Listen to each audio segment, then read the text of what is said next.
In this video, we will talk about how to get rid of McAfee pop-ups in Chrome and Microsoft Edge browser.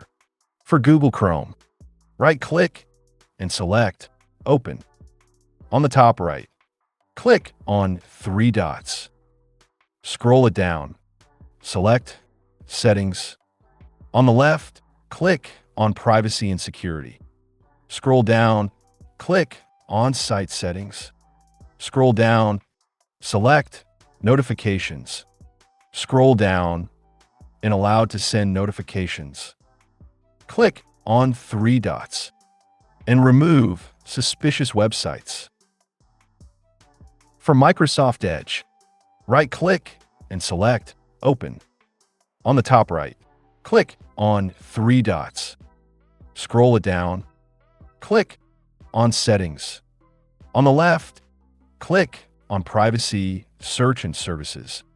Scroll down. Click on Site Permissions. Select All Permission. Do the same. Click on Notifications. Scroll it down and Allow to send notifications. Click on three dots and remove suspicious websites. So that's how you can get rid of McAfee pop-ups. See you in the next video.